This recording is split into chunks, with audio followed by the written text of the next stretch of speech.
Continuing on here this morning, 8:19, still sitting with Shelton Police Chief Darrin Moody. It has been a busy week, and it was all seemingly happening on Tuesday. First thing, when we come back, any updates on the three stories that we have been reporting on this week here? And then let's just talk about how taxing that is to the department. Yeah, I mean, like you said, it all hit on Tuesday. The one thing, Captain Field and I looked at each other partway through Tuesday and said, I guess the only benefit is that it happened in the afternoon rather than 1 in the morning. Sure. We start off with a call of a suspicious death in town. And, we treat every one of those as we walk into it like we don't know what happened. Right. And in this one, there was a lot of unanswered questions, a lot. Conversations with neighbors, family members, etc. Questions. And this was the 57-year-old woman. Correct. Here in the apartment. Oh, at the apartment complex. Yeah. Okay. Yeah.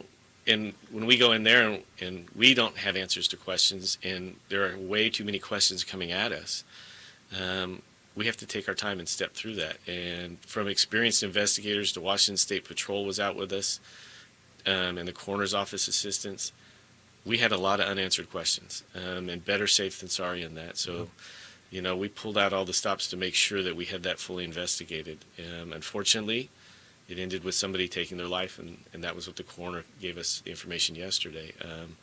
But while we're working that, we get a call downtown of a man with a gun, angry, walking through downtown. We're running to that, trying to pull, and then we get the call of the child up at in the Mountain View area saying that somebody tried to lure her into a car. Luckily, the school resource officers were just getting off duty and took off again and went up there, and were able to investigate that one. We have school resource officers right now, 2 of them that were both prior detectives, so it was very nice to be able to have to tap those resources. Yeah. And then while we're wrapping that one up and still on the other scene, a second child comes forward about an hour and 45 minutes later of a similar type of incident, and we respond to that. So it does get taxing, and it's one of those of feast or famine. We can't plan for this, and I wish I had an officer on every street corner, but that's not reality. But I give kudos to the staff we've got, because that day, I can tell you, folks were working 15 to 20-hour days trying to get the resolution to this. We were getting a lot of calls and then reading on social media, which can sometimes be a help, but seems more often than not it just muddies the waters and makes things a little more convoluted and more difficult for you guys to do your investigations? It is. And I was told by a boss years ago, quit reading the blogs. Some of the communication's great. We get some parents on there that'll communicate with the schools. Here, I heard this, I heard that, and that's outstanding. But if you got questions, call and ask. Don't put the facts up that you think are the facts. Right. One of the people that got on, I'm not going to throw you under the bus here, Jeff, but your website said, it's amazing the school district has paid for hiring all these new officers and given thousands of dollars to the city, but they still don't have school resource officers. Well, as we talked earlier, we don't even have a contract. Right. We're working right now with the schools on that, and we've still got 2 instead of 1, which we had last year at the schools, and we haven't gotten thousands of dollars to hire all these new officers. Right. Those new officers that we've hired are replacing officers that retired and left. In the meantime, the person on the website is making other people think that you do. Where did all this money go, Right. And and again, we're working days like Tuesday out there, and the average seniority at that police department right now is about 2.5 years. And so these guys and gals are out there. We've got the animal control officer out directing traffic and scene security at that scene, So everybody steps in and helps. We had public works that we called on after hours that night because we couldn't get into an upstairs apartment. Public works comes out without hesitation and runs out there and says, we can build a platform for you and get you through that window. Wow.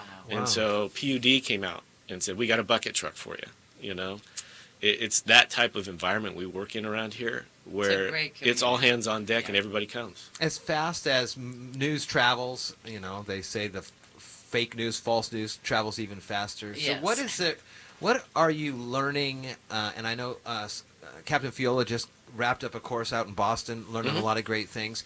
Are there conversations had now between law enforcement, sheriffs, police officers, everybody, on how you combat this spread of the false news? And how would you even go about doing that? We live in a different world than we did just a few years ago, and that's why, from our point of view, we try to put that information out as soon as we can. Everything we've got, here's the facts. I'll give you it all. And we did it Tuesday. We were putting out information as fast as we could get it, getting hold of Jackie at the school district and Karen saying, get this information out there. And whether, if we put out incidents and say, hey, look for this guy wearing this and this, we're still putting together the investigation as we're putting this out, trying to get the facts out there. And it may change as we move forward with the investigation. And God bless the media, but when they were down here, the follow-up on Wednesday, we were still wrapping it up. And how you interview victims of crime, and especially children victims, is crucial. And one of the news stations was able to track down a sister of one of the victims, and putting out information and feeding the kid information was not accurate. No. And it muddies the water for us. But all we can do is just keep working. I have to say, in town, it's been great working with you folks here and your staff at iFiber. The Journal has been outstanding. I'm handing out information as fast as I can get it, and it's getting out there. That's good. Well, we try to That's good to get that as much as we can here, and very nice. All right, Chief Moody, we'll let you get out. I know you have some important meetings to get to through the rest of the day. Another day of budget meetings. And but on Sunday.